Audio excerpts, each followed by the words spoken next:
Mitsubishi akhirnya siap meluncurkan versi produksi dari Dynamic Sport Tourer atau DST di Indonesia lewat ajang Gias tahun ini. SUV ini digadang-gadang akan jadi pengisi celah antara Xpander Cross dan Pajero Sport. Dengan desain yang lebih agresif, kabin 7-seater yang fleksibel, dan fitur-fitur modern seperti ADAS dan pilihan mode berkendara. Menariknya, DST bukan cuma sekadar mobil baru, tapi juga penanda arah baru Mitsubishi untuk segmen SUV keluarga yang makin dinamis.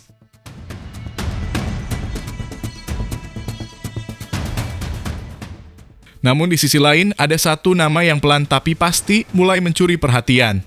Chery iCar V23. Sebuah SUV listrik bergaya boxy dengan desain mirip Defender Mini, performa dual motor AWD, dan harga yang bahkan bisa lebih murah dari DST versi bensin. Pertanyaannya sekarang dengan tren elektrifikasi yang makin kuat, apakah iCar V23 layak disebut sebagai rival serius bagi DST? Apalagi jika kita bicara soal value, teknologi, dan positioning brand yang kini sedang berubah cepat. Penasaran bagaimana spesifikasi lawan pas Mitsubishi DST ini? Berikut reviewnya dari kami.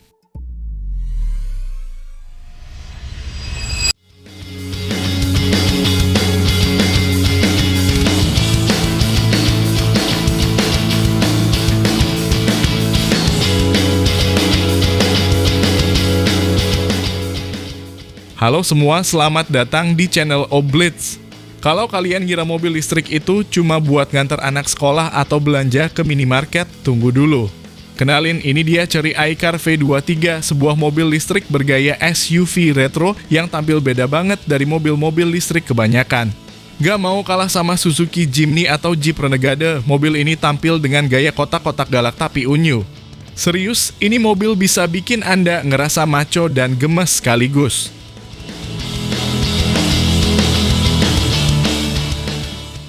iCar V23 adalah salah satu produk terbaru dari sub-brand Chery, yaitu iCar, bukan Apple ya, jangan salah sangka. Mobil ini lahir buat ngisi celah antara City, EV, dan SUV listrik sejati. Jadi bentuknya kecil, tapi mentalnya berani. Buat Anda yang sering lihat Jimny tapi ngerasa harganya kejauhan, mungkin ini alternatif yang lumayan menarik. Apalagi dia full listrik, jadi no bensin-bensin club.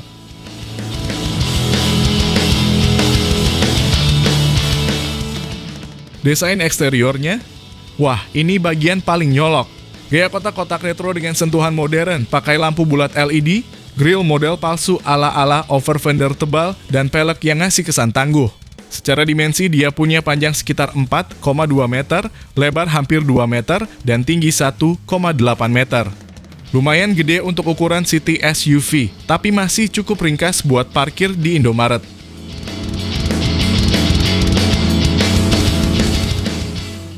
Sudut approach dan departure juga nggak malu-maluin 43 dan 41 derajat pro. Ground clearance-nya 210 mm, jadi ini bukan mobil yang takut nyebrang polisi tidur. Bahkan suspensi belakangnya udah pakai model 5 link independent, bukan torsion beam murahan. Buat Anda yang doyan naik ke camping ground atau ngelewatin jalan berbatu, ini mobil bisa diajak temenan.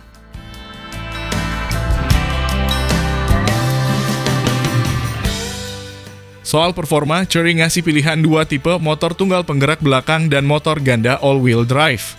Yang RWD tenaganya 100 kW alias 136 horsepower, akselerasi 0 ke 100 km per jam sekitar 4,8 detik. Tapi yang all-wheel drive lebih sangar lagi, tenaga gabungan 211 horsepower, torsi 292 Nm, dan climb 0 ke 100-nya bisa tembus 3,5 detik. Lah, itu sih udah setara hot hatch kelas menengah.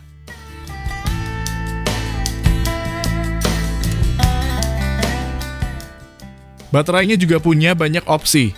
Ada yang 47,3 kWh, 59,9 kWh, dan yang paling besar 81,8 kWh, dan itu jenisnya ada yang LFP, ada juga NMC. Jarak tempuh, katanya sih 300-500 km tergantung versi dan driving style. Tapi ya, itu angka CLTC ya, jadi kalau di bawah harian, paling realistisnya dikit di bawah itu. Tetap lumayan buat city commuting plus jalan-jalan akhir pekan.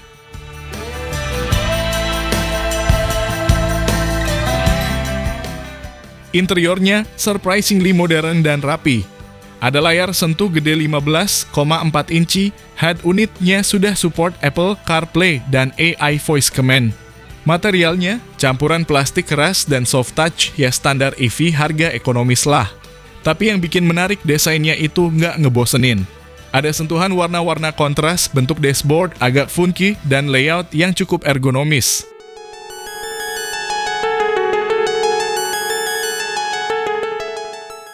Oh iya, buat Anda yang sering kerja remote atau hobi nongkrong di mobil, mobil ini punya fitur V2L alias Vehicle to Load. Jadi bisa colokin alat listrik kayak laptop, kompor portable, atau bahkan ngecas HP teman Anda yang lagi nonton video ini selalu lowbat. Bisa jadi base camp dadakan kalau lagi camping di gunung.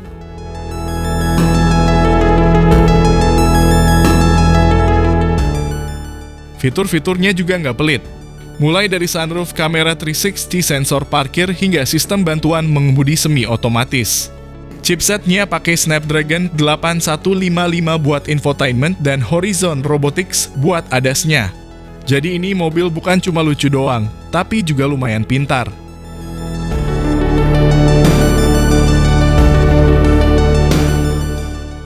Sistem keselamatannya lengkap, juga ada airbag depan, samping, rem ABS plus EBD, kontrol traksi, lane keeping assist, hingga automatic emergency braking. Belum bisa autopilot sih, tapi sudah cukup bantuin Anda kalau mulai ngantuk di jalan tol.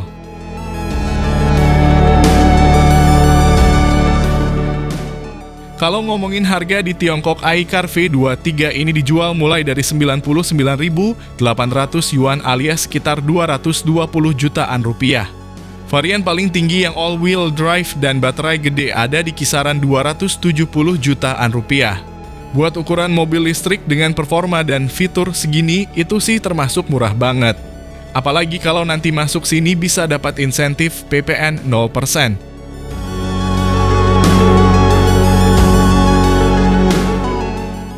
Dari segi pesaing, iCar V23 bakal berhadapan langsung dengan Wuling Bingwo EV, Ceres E1, dan secara gaya mungkin bisa bersaing head-to-head sama Suzuki Jimny walau beda segmen, yang satu EV, satu bensin.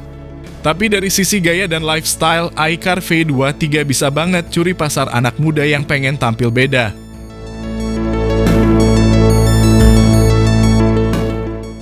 Nah, pertanyaannya sekarang kapan masuk Indonesia? Kabar terakhir, Chery Indonesia sedang mempersiapkan line-up EV yang lebih variatif. Dan katanya si iCar V23 jadi salah satu kandidat kuat buat diluncurkan tahun ini. Apa cocoknya jadi brand jaco aja ya?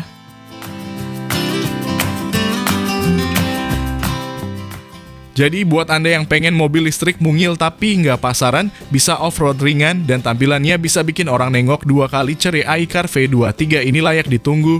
Kalau beneran masuk Indonesia tahun ini, apakah Anda siap sambut SUV listrik retro ini? Mohon sampaikan di kolom komentar.